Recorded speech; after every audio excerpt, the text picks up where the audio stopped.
ये बात तो नहीं बनने वाली। देखो मुझे क्या लगता था, हमें लगता था व्यक्तिगत तौर पे अगर किसी व्यक्ति को ठोकर लगती तो अकल आ जाती है। किसान बिल बिना चर्चा के पार्लियामेंट में पास करा ले, फिर कानून बनवा लिया, फिर सरकार ने बाद में यूटर्न ले लिया विरोध के बाद। अच्छा, मुझे व्यक्तिगत तौर पे ये लगा कि जो सरकार है ना, अब किसी भी बिल को लाते वक्त सरकार बिना चर्चा करे बिल को पास कराने वाली गलती नहीं करेगी। चर्चा तो कम से कम करेगी, लेकिन वही गलती कर दी। लेकिन गलत तो हम निकले साहब। जनाब देखिए, चुनाव कानून संशोधन बिल 2021 को राज्यसभा लोकसभा दोनों में पास करा लिया। अब इस बिल में सबसे बड़ा बदलाव यह था कि आधार को वोटर आईडी से लिंक किया जाएगा। अब विपक्ष ने जबरदस्त विरोध तो किया, लेकिन कहां सुनने वाला कोई उनसे। लेकिन दोनों सदनों में बिल को पास करा लिया गया। देखो, विरोध भी विपक्ष का तब काम करेगा ना जब पब्लिक उनको नंबर देगी, लेकिन नंबर देती नहीं है, करते रहो विरोध।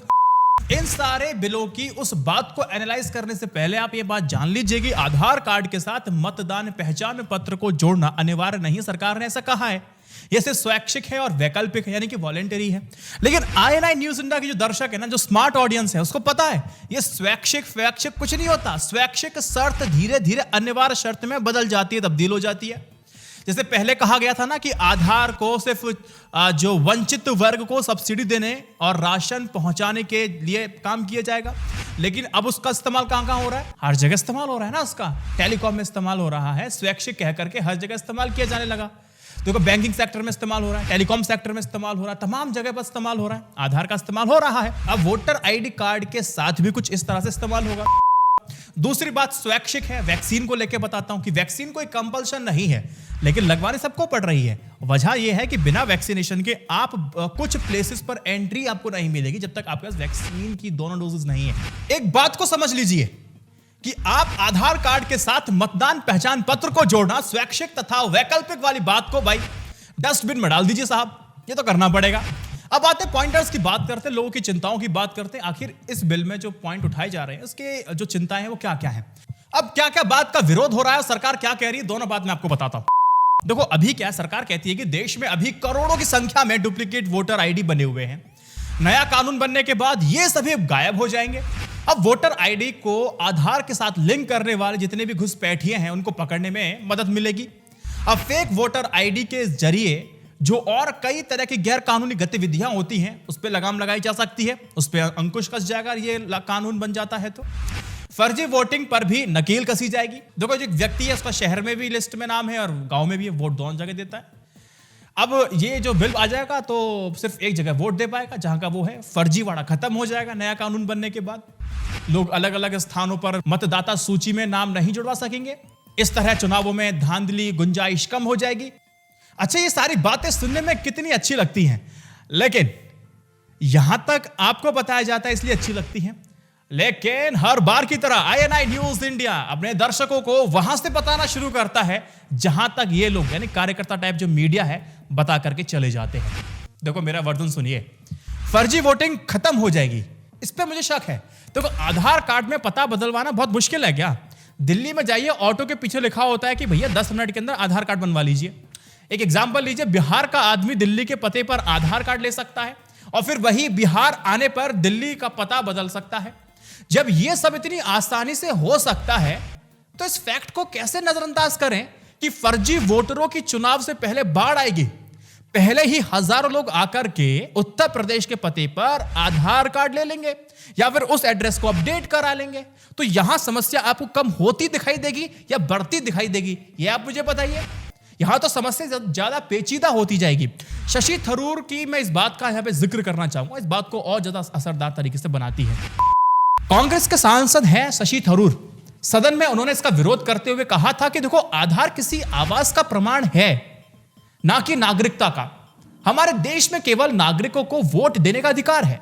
अगर आप किसी से वोटर कार्ड के लिए आधार मांगेंगे तो किसी गैर नागरिक को भी मतदान करने का अधिकार दे देंगे। एक बहुत बड़ा खतरा पैदा हो जाएगा। दूसरी बात समझते हैं। तो सरकार डुप्लीकेट वोटिंग बंद कराने की बात कर रही है, लेकिन सरकार पहले हमें यह तो बताया कि डुप्लीकेट वोटिंग तो समझा दिया, डुप्लीकेट वोटर किसे कहेंगे आप? देखो, डुप्लीकेट वोटर का मतलब पूरी तरह से फर्जी या फिर बोगस वोटर नहीं होता है ना। इसमें बड़ी संख्या में प्रवासी मजदूर भी शामिल होते हैं। प्रवासी मजदूर का मतलब आपको पता ही होगा, जिनकी जन्मस्थली और कुछ है और भारत के किसी दूसरे राज्य में जाकर के वो काम कर रहे हैं तो उनकी कर्मस्थली बन जाती है। यह सब अपनी मर्जी से अपना घर छोड़ के नहीं जाते हैं, ये सब मजबूरी से जाते हैं। इनका मजबूरी होती है, उनको बेहतर आयाम नहीं मिल पाते, इसलिए दूसरे राज्य में चले जाते हैं। बल्कि मजबूरी ही इन्हें बाहर कमाने के लिए भेजती है। जो व्यक्ति घर छोड़ करके बाहर आया है दूसरे स्टेट में, गवर्नमेंट स्कीम्स का वो फायदा अगर ले रहा है तो जाहिर सी बात है, और ज्यादातर लोग इसका फायदा लेते भी हैं, तो जाहिर सी बात है कि उसके पास उस स्टेट का वोटर कार्ड होगा, जिसे आप डुप्लीकेट वोटर आईडी भी कह सकते हैं। यहां पर कुछ एक्सपर्ट्स ये कहते हैं कि क्या नरेंद्र मोदी सरकार ये कह रही है कि भारत के लाखों प्रवासी मजदूर अब से एक ही जगह पर वोट देंगे? क्या भारत के प्रवासी मजदूर इस बात को जान रहे हैं कि यह कानून केवल प्रवासी मजदूरों को वोटर लिस्ट से बाहर रखने के लिए लाया गया है? इसलिए जरूरी है कि सरकार यह बताए कि वोट की डुप्लीकेशन से उसका आखिर मतलब क्या है और इसका मतलब क्या निकाला जाए। और तीसरी सबसे बड़ी चिंता है वो है प्रोफाइलिंग की। देखो, ये भारत में पहली बार नहीं हो रहा, ये स्टेट में हो चुका है, खतरा भी हुआ है। देखो, आधार को वोटर आईडी के साथ लिंक कर रहे खतरे से मुंह नहीं मोड़ा जा सकता है। अभी वोटरों का डेटा चुनाव आयोग के डेटाबेस में रहता है, ये सरकार के किसी भी दूसरे डेटाबेस के साथ लिंक नहीं होता। आधार और वोटर आईडी के डेटाबेस लिंक होने पर लोगों की जानकारियां एक दूसरे से जुड़ जाएंगी, स्वाभाविक है। सरकार के पास आपकी जानकारी का एक बहुत बड़ा पूल बन जाएगा, एक डाटाबेस बन जाएगा, एक समुद्र बन जाएगा। माना कि इस बड़े डेटा से सरकार गरीबों के लिए पॉलिसीज बनाएगी और सही तरीके से, प्रभावी तरीके से पॉलिसीज को इंप्लीमेंट किया जा सकेगा, क्योंकि डाटा की सटीकता हम सरकार के पास होगी। जो योजना की सफलता की संभावना भी डाटा की सटीकता पर होती है। फिर वही बात सरकार की नियत नीति के लागू होने के कुछ साल बाद पता चलती है। अगर इस सरकार की मैं बात करूं तो यूपी इलेक्शन से पहले 2017 में जो हुआ था डीमोनेटाइजेशन, सिर्फ चुनाव को ध्यान में रखकर के किया गया था। बहुत सारे एक्सपर्ट भी यही कह रहे हैं। ठीक वैसे ही बिना मजबूत डेटा प्रोटेक्शन लॉ के सरकार के पास आधार कार्ड और वोटर आईडी कार्ड का डाटा का होना किसी खतरे से खाली है? बिल्कुल नहीं। ऐसी आशंका को जताने वालों को नजरअंदाज करना भी तो सही नहीं है। सरकार या कोई भी पार्टी अपने लिए चुनावी नफा नुकसान का प्रबंधन कर सकती है, पॉलिटिकल एडवर्टीजमेंट का तरीका बदल सकती है, कैंपेन उस तरीके से रन कर सकती है। पॉलिटिकल कैंपेनिंग में बहुत बड़ा बदलाव देखने को मिल सकता है। लोगों की प्रोफाइलिंग बहुत आसानी से की जा सकती है और ऐसा हुआ भी है। पुडुचेरी में इस लिंकिंग के कारण पॉलिटिकल प्रोफाइलिंग का मामला भी सामने आया था, लिंक नीचे, जिसके बाद मद्रास हाईकोर्ट ने इस मामले में दखल दिया था। देखो, पूरी बात मैं आपको बताऊं तो पुडुचेरी में जो विधानसभा चुनाव में वोटर्स का जो डेटा लीक हुआ था और पार्टियों ने यहां से वोटर्स के नंबर के जरिए उन्हें एक व्हाट्सएप ग्रुप में जोड़ लिया था, वहां लिंक भेजना शुरू किया और माइंड मैपिंग करनी शुरू कर दी। उस व्हाट्सएप ग्रुप के सहारे पॉलिटिकल कैंपेनिंग की गई। ऐसे में आप खुद आधार कार्ड के सहारे उजागर होने वाली जानकारियों के बारे में सोच सकते हैं कि यह भी चीज हो सकती है, जब तक कि कानून बन के नहीं आ गया डाटा प्रोटेक्शन का। साल 2019 में पता चला था कि तेलंगाना और आंध्र प्रदेश में 7 करोड़ मतदाताओं का डेटा लीक हुआ था। तेलुगु देशम पार्टी ने इस डेटा का इस्तेमाल कर पॉलिटिकल प्रोफाइलिंग की थी और अपना चुनावी कैंपेन तैयार किया था। बात यह आंध्र प्रदेश और तेलंगाना में वोटर कार्ड और आधार कार्ड को लिंक करके चुनाव में सुधार की प्रक्रिया पहले भी अपनाई जा चुकी है, लेकिन उसका नतीजा वैसा नहीं निकला जैसा सरकार चाह रही थी, जैसा वो कह रही थी।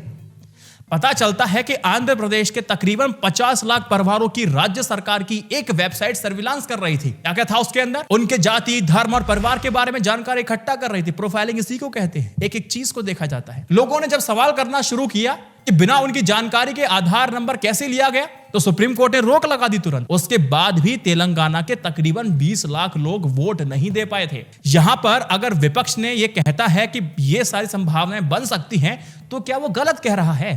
विपक्ष कहता है कि आने वाले चुनाव में बड़ी मात्रा में लोगों को चुनावी नफा नुकसान देखते हुए वोट देने से रोका जा सकता है। जिस एरिया में वोट नहीं मिलेगा वहां से लिस्ट में से उस वोटर का नाम गायब कर दिया जाएगा। जब एक बार नाम गायब हो जाता है और बड़ी तादाद में अगर नाम गायब हो जाते हैं तो इतिहास गवाह है, जिसे एक्सपर्ट्स भी कहते हैं, यदि मतदाता सूची में वोटरों के रजिस्ट्रेशन की प्रक्रिया अगर बदल दी जाती है तो यह वोटर के लिए रजिस्ट्रेशन कराना बहुत मुश्किल हो जाता है। खास करके सामाजिक और आर्थिक तौर पे जो पिछड़े लोग हैं, जो रजिस्ट्रेशन नहीं करा पाते हैं। एक डाटा था साल 2019 में नेशनल इकोनॉमिक सर्वे की रिपोर्ट आती है, वो साफ तौर पे बताती है कि आधार से जुड़ी जो स्कीम्स है, जो राशन है, जो पीडीएस है, वो लाभ कम से कम 12% योग्य लाभार्थियों तक नहीं पहुंच पाता है। तो सोचिए जरा, जो गरीब है और सामाजिक स्तर पर पिछड़े हैं, ये लोग जिनमें अल्पसंख्यक भी शामिल होते हैं, वो इस नए प्रावधान के साथ वोट नहीं दे पाएंगे। अगर वोट नहीं दे पाए तो इससे किसी भी राज्य विधानसभा क्षेत्र के चुनाव पर असर पड़ेगा। आमतौर पर जीतने वाले उम्मीदवार और दूसरे नंबर के उम्मीदवार के बीच कितना अंतर होता है वोट शेयर का? 2 से 4-5% का, मुश्किल से इतना ही अंतर होता है।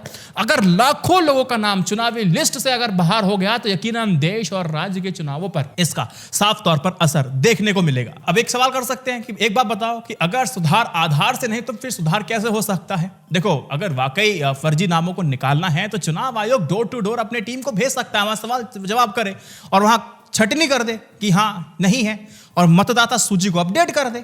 और ये सब देखने के बाद हम देख सकते हैं कि आधार से लिंक करने के बाद अगर आप सोचें कि फर्जी वाड़े को हम खत्म कर देंगे तो ये सारी जो संभावनाएं हैं, तो इस संभावनाओं की काट सरकार कैसे निकालेगी पता नहीं। और लास्ट में अगर एक चीज कहूं तो सिर्फ यही कह सकता हूं कि लिंक करने से अगर आप कहें कि फर्जी वाड़ा रुक जाएगा तो इसके चांसेस बहुत कम दिखाई देते हैं।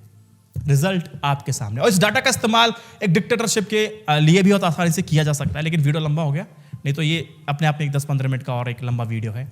अगर आपको समझना है कि डिक्टेटरशिप में हिटलर ने कैसे ब्यूरोक्रेट्स को शामिल करके किस तरह से तानाशाही करने की कोशिश की थी और कैसे डेटा का इस्तेमाल किया था, वो भी आप किसी डॉक्यूमेंट्री में देख सकते हैं, ताकि बेहतर इंसाइट आपको वहां से और मिल जाए। इस वीडियो को 3 व्हाट्सएप ग्रुप में जरूर शेयर कीजिएगा और INI न्यूज़ इंडिया की जर्नलिज्म को सपोर्ट करने के लिए यूट्यूब और पेट्रियन मेंबरशिप जरूर लीजिएगा, लिंक डिस्क्रिप्शन में है। जय Hind, Vande Mataram, stay updated, stay educated, सत्यमेव जयते। नमस्कार।